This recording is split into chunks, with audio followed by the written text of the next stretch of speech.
Assalamualaikum sahabat akhir zaman, bagaimana kabar Anda hari ini? Saya doakan semoga sehat selalu. Banyak ulama telah mengalami kebingungan dalam memahami fenomena Ibnu Sayyad. Tidak mendapat jalan keluar dari ketidakjelasan urusan ini. Tokoh sekaliber Al-Bukhari pun memilih mentahrij, menetapkan riwayat Ibnu Sayyad lebih kuat dan tidak menulis hadis Tamim bertemu Dajjal di dalam kitabnya. Ulama menyikapi fenomena ini seperti fenomena manusia murni, padahal dalil-dalil menyatakan sebaliknya. Dengan menentukan cara pandang fenomena yang bersifat satanis dan sama sekali berbeda dengan kebiasaan manusia, kita dapat mengkompromikan antara dalil-dalil yang ada tanpa menimbulkan kekacauan dalam memahaminya. Pengembaraan Dajjal Akbar telah dimulai sejak kelahiran Ibnu Sayyad di tahun 2 Hijriah di fase awal Madaniyah. Hadis-hadis tentang Ibnu Sayyad ini terbagi dua, di saat dia balik di zaman Nabi dan di saat dewasa bersama para sahabat.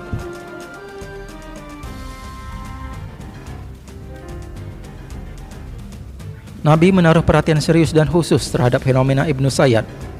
Di masa awal, Nabi mengutus Abu Dzar untuk bertanya kepada orang tua Ibnu Sayyad tentang berapa lama mengandung anaknya dan teriakan bayi waktu lahir. Pertanyaan ini pasti bersumber dari wahyu dan ada hubungannya dengan tanda-tanda lahirnya Dajjal Akbar. Abu Dzar berkata, Rasulullah mengutusku untuk menemui ibu Ibnu Sayyad. Beliau bertitah, tanyailah ibunya berapa lama ia mengandung. Lalu aku datang menemuinya dan menanyainya. Dia menjawab, aku mengandungnya selama 12 bulan. Kemudian Nabi mengutusku lagi untuk menemui ibunya. Nabi bersabda, tanyailah tentang teriakan bayinya ketika lahir. Abu Dzar kembali menemuinya dan bertanya kepadanya. Dia menjawab, ia berteriak dengan teriakan bayi berusia 1 bulan. Abu Dzar berkata, sungguh aku bersumpah 10 kali bahwa Ibnu Sayyad adalah Dajjal itu lebih kusukai daripada aku bersumpah sekali dia bukan Dajjal. Abu Dzar menegaskan bahwa Ibnu Sayyad adalah Dajjal setelah dia mendapati bukti-bukti yang dia saksikan ketika berinteraksi bersama Nabi. Hingga demikian, kelahiran Ibnu Sayyad secara tersirat merupakan kemunculan pertama bagi Dajjal.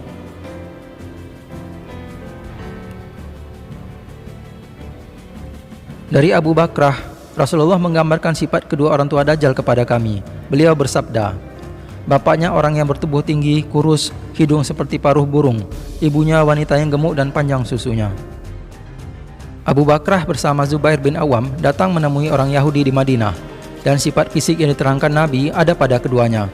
Kami berkata, apakah kalian berdua memiliki anak? Keduanya menjawab, kami berumah tangga selama 30 tahun dan selama itu belum mempunyai anak. Kemudian kami mempunyai anak laki-laki yang buta sebelah matanya, banyak mudarat dan sedikit manfaat. Kedua matanya terpejam tetapi hatinya tidak tidur. Kunjungan Abu Bakrah ini sangat mungkin terjadi di tahun 8 Hijriah.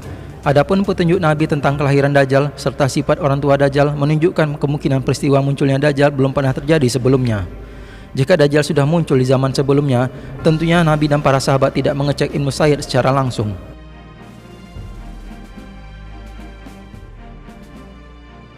Dari Ibnu Umar, bahwasanya Umar berangkat bersama Nabi ke pemukiman Ibnu Sayyad, sampai mereka mendapatinya sedang bermain-main bersama anak kecil di sebuah benteng milik Bani Mashalah. Dia tidak menyadari kedatangan rombongan, sampai Nabi menepuk dengan tangan beliau. Kemudian beliau bersabda kepada Ibnu Sayyad, apakah kamu bersaksi bahwa aku adalah Rasulullah? Ibnu Sayyad memandang, lalu menjawab, aku bersaksi engkau Rasul untuk kaum yang buta huruf. Ibnu Sayyad balik bertanya, apakah kamu bersaksi bahwa aku adalah utusan Allah? Rasulullah menyanggahnya dan bersabda, aku beriman kepada Allah dan Rasul-Rasulnya. Nabi bertanya kepadanya, apa yang kamu lihat? Ibnu Sayyad menjawab, datang kepadaku orang yang berkata jujur dan orang yang berdusta. Nabi berkata, tercampur urusan itu padamu. Nabi bersabda kepadanya, sesungguhnya aku menyembunyikan sesuatu untukmu. Ibnu Sayyad berkata, itu adalah dukhon. Beliau bersabda, diamlah kamu tidak dapat melampaui takdirmu. Umar berkata, biarkan saya penggal lehernya ya Rasulullah.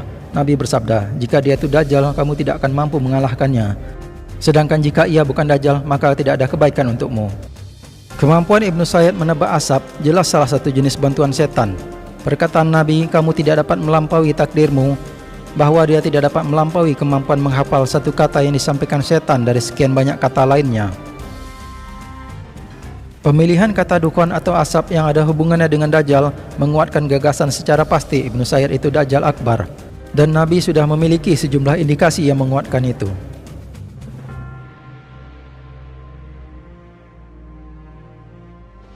Dari Ibnu Munkadir, aku melihat Jabir bin Abdillah bersumpah atas nama Allah bahwa Ibnu Sayyad adalah Dajjal.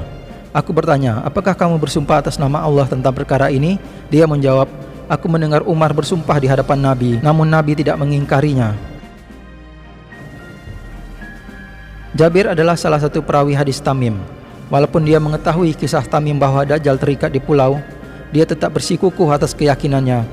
Kekukuhan sikap Umar, Abu Dzar, Ibnu Umar, Jabir dan Hafsah bahwa Ibnu Sayyad itu Dajjal Akbar menunjukkan mereka memiliki dalil yang kuat yang didapatkan dari Rasulullah bahwa Ibnu Sayyad itu Dajjal Akbar.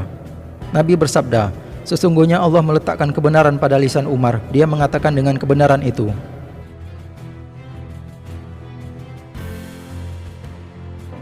Nabi bersabda kepada Ibnu Sayyad, apa yang kau lihat? Ibnu Sayyad menjawab, aku melihat singgasana iblis di atas lautan. Rasulullah bersabda kepada Ibnu Sayyad, apakah tanah surga itu? Dia menjawab, debu yang lembut berwarna putih, kasturi ya Abdul Qasim. Dari Abu Said ia berkata, diperbincangkan Ibnu Sayyad kepada Nabi. Umar berkata, sesungguhnya dia mendakwakan bahwa dia tidak melewati sesuatu apapun kecuali dia mengajaknya bicara. Ibnu Umar melihat mata Ibnu Sayyad sudah meleleh keluar. Dia bertanya, sejak kapan matamu menjadi seperti ini? Ibnu Sayyad berkata, dia tidak tahu. Ibnu Umar berkata, kamu tidak tahu, padahal matamu ada di kepalamu. Dia menjawab, jika Allah menghendaki bisa saja dia menciptakannya pada tongkatmu itu. Ibnu Umar memukul Ibnu Sayyad dengan tongkatnya hingga patah tanpa ia sadari telah melakukannya. Mendengar hal ini Hafsah memarahi Ibnu Umar karena Nabi berkata Dajjal keluar karena kemarahannya. Di dalam riwayat lain, hembusan nafas Ibnu Sayyad dikomentari oleh Ibnu Umar dengan perkataan hembusan nafas yang memenuhi jalanan.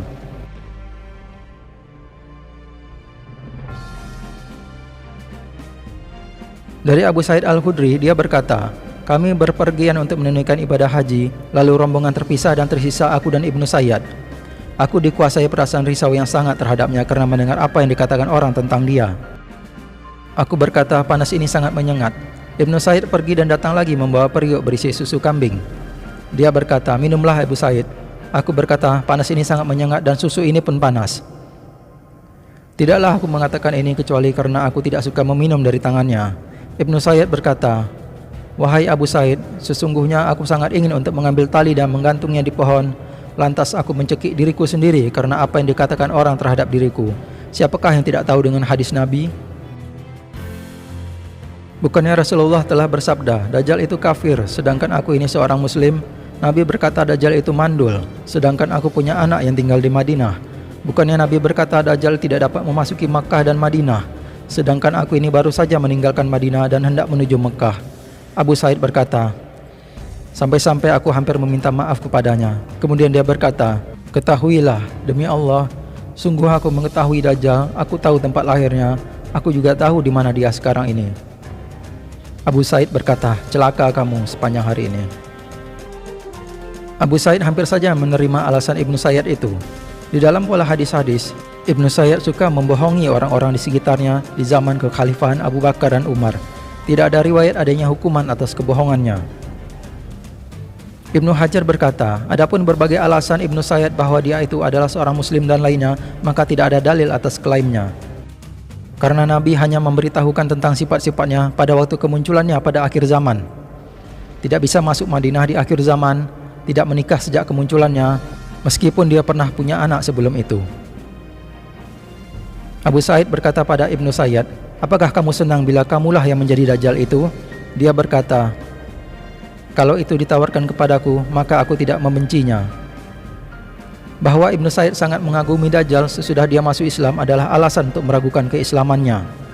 Angan-angan yang menjadi Dajjal, persiapannya untuk itu menjadi sebab menjauhnya orang-orang di sekitarnya. Kemungkinan dia menggunakan cara-cara bahasa kiasan, bukan di masa itu dia membuka identitas pribadinya.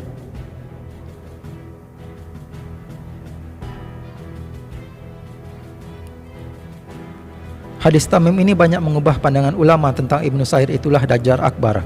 Bagaimana ada Ibnu Sayyid dan tiba-tiba menjadi seorang manusia dewasa yang terpenjara dan dirantai, bahkan meminta informasi tentang Nabi? Meskipun Ibnu Sayyid lahir di tahun 2 Hijriah dan Tamim datang ke Madinah di tahun 7 Hijriah, tidak ada satupun riwayat yang memuat perubahan sikap Nabi adanya informasi bahwa Ibnu Said itu ternyata bukan Dajjal. Juga tidak ada perubahan sikap Jabir atau Umar yang membayar kafarat atas sumpahnya bahwa Ibnu Said itu Dajjal. Bahkan tidak ada satupun riwayat dari sahabat yang isinya bertentangan dengan keyakinan Ibnu Said adalah Dajjal. Mengenai hadis Tamim yang Dajjal meminta informasi tentang Nabi, juga tidak menunjukkan Dajjal tidak tahu. Dia mengetahui beritanya dengan menutup perbincangan dengan berkata, nanti akan terjadi begini dan begitu. Hikmah kisah Tamim, Dajjal menjelma menjadi seorang laki-laki semata-mata dengan kekuasaan Allah untuk bertujuan mengalihkan perhatian seluruh sahabat dari Ibnu Sayyad agar tidak terfitnah sepeninggalan Nabi.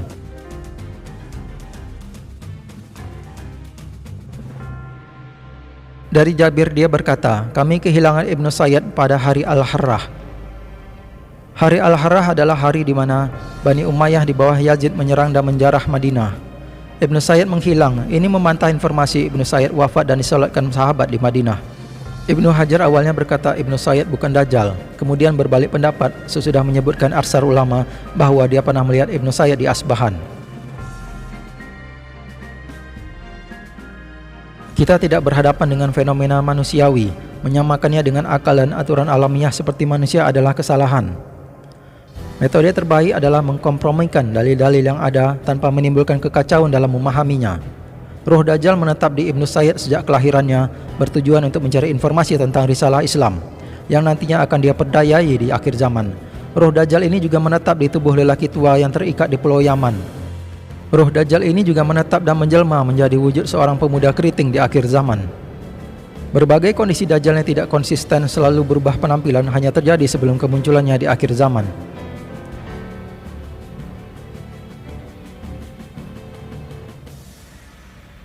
Tidak ada penolakan atas Ibnu Sayyad adalah Dajjal dianggap sebagai indikasi kuat untuk mengukuhkan bahwa Ibnu Sayyad adalah Dajjal yang terbesar. Nabi cukup memberikan penjelasan tentang Ibnu Sayyad dengan bahasa isyarat tanpa harus menggunakan kata yang gamblang. Karena seandainya memberikan keterangan yang jelas, para sahabat akan sibuk mengurusi fitnah ini. Hikmah kenabian menuntut untuk membatasi penjelasannya dengan bahasa isyarat yang bisa dipahami para sahabat senior dan orang terdekat Nabi yang terbukti berpegang teguh pada pendapat itu sampai wafatnya.